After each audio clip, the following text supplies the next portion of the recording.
Rain fell in sheets across Highway 66, drumming on the roof of Daniel Reed's sedan like impatient fingers.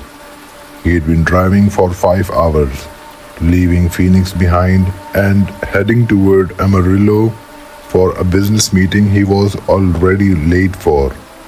It was midnight, and the road stretched endlessly in front of him, an empty, slick ribbon of asphalt cutting through miles of desert scrub. His phone had no signal. His coffee had gone cold, and fatigue tugged at the corners of his eyes. That was when he saw her. She stood on the shoulder, drenched from head to toe, one arm raised lazily in a thumb-out gesture. Her white dress clung to her thin frame, hair plastered against pale cheeks. At first glance, she looked like someone who had been just to prom and gotten stranded. Daniel slowed, glancing in the mirror as he pulled over. She didn't move, just stood there, shivering slightly, staring at him with wide, glassy eyes. He rolled down the passenger side window. "Need a ride?" he asked, trying to keep his voice neutral. She nodded once. Her smile was faint, almost forced, and when she slid into the seat, the air in the car instantly chilled. Daniel rubbed his arms and tried for small talk. "Where you headed?" She tilted her head slowly toward him. "Just down the road," she said. Her voice was soft but oddly flat, lacking any emotion. He nodded and pulled back onto the highway. For a while, silence ruled.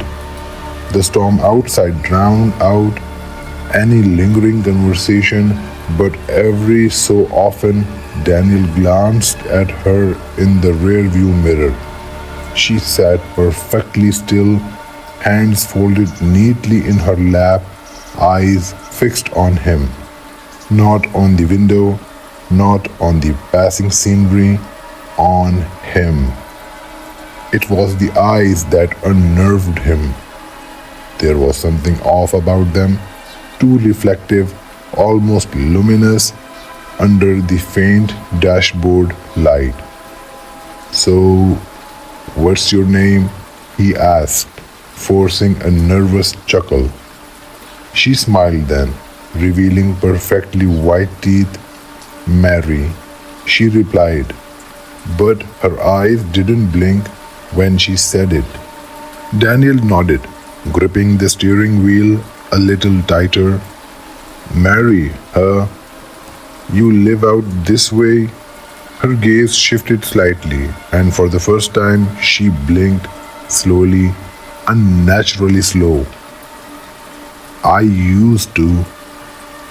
A chill crept down Daniel's spine. Something about her tone made his stomach knot. He focused on the road, trying to shake it off. Then he glanced back at the mirror. She was gone. Daniel slammed the brakes, tires screeching as the car fish-tailed slightly on the slick highway. His heart hammered in his chest as he twisted around in his seat.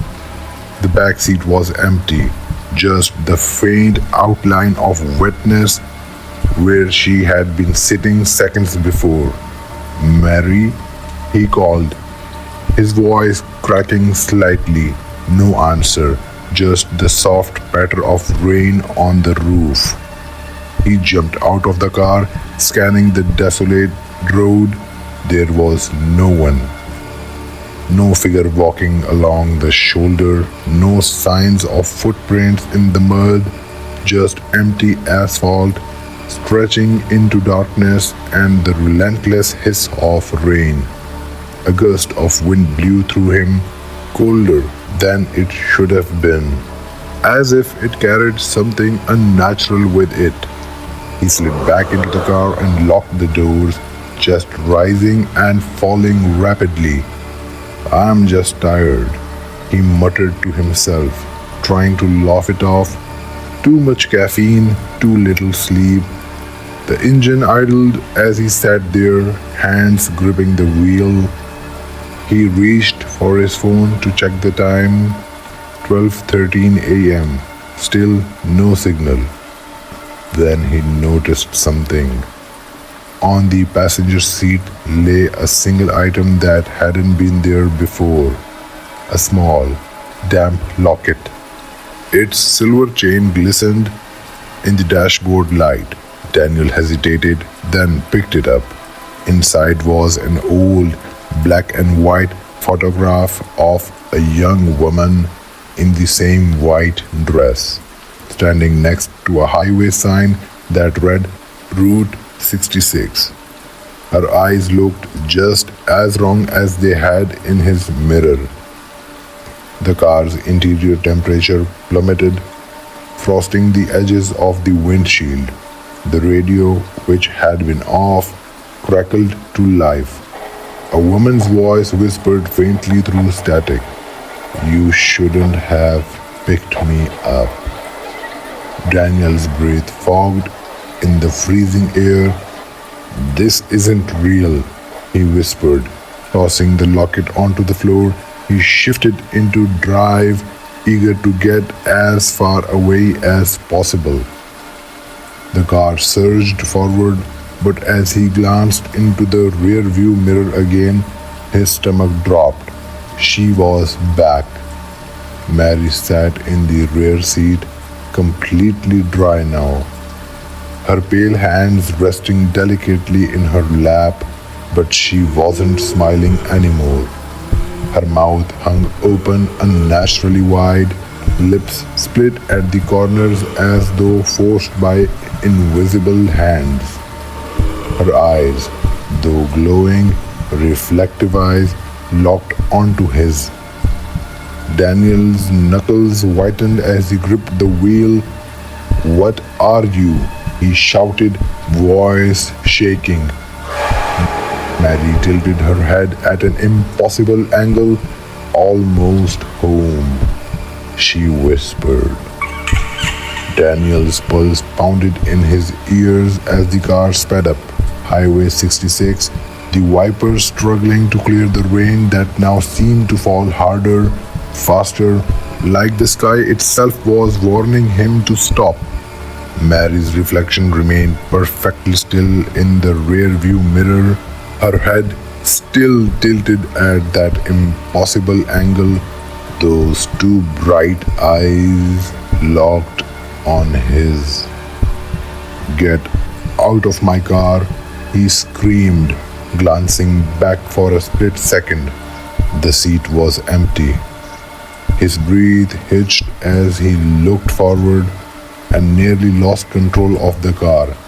Mary was sitting in the passenger seat now, inches from him, her wide, unnatural grin inches from his face. The stench of wet earth and rotting flowers filled the car. "You almost missed the turn," she whispered, her voice layered like two people speaking at once. Daniel swerved violently, tires screaming as the car veered toward a narrow dirt road that branched off from the highway. He slammed on the brakes, sending the car skidding to a stop. His chest heaved, panic clawing at his ribs, but Mary was gone again, as if she'd never been there. The engine sputtered and died. Rain hammered on the roof. Then,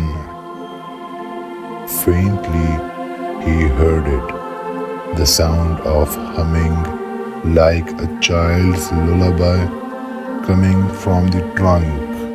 Every hair on his neck stood on end.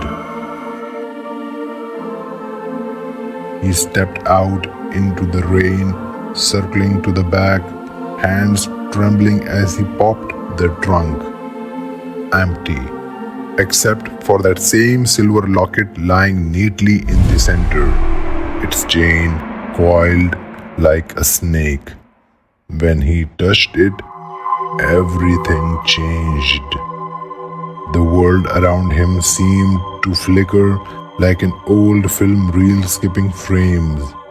The highway vanished, the desert was gone. Instead, he stood in front of a crumbling stone house. Windows shattered, roof half collapsed. A signpost nearby read, Route 66, closed section.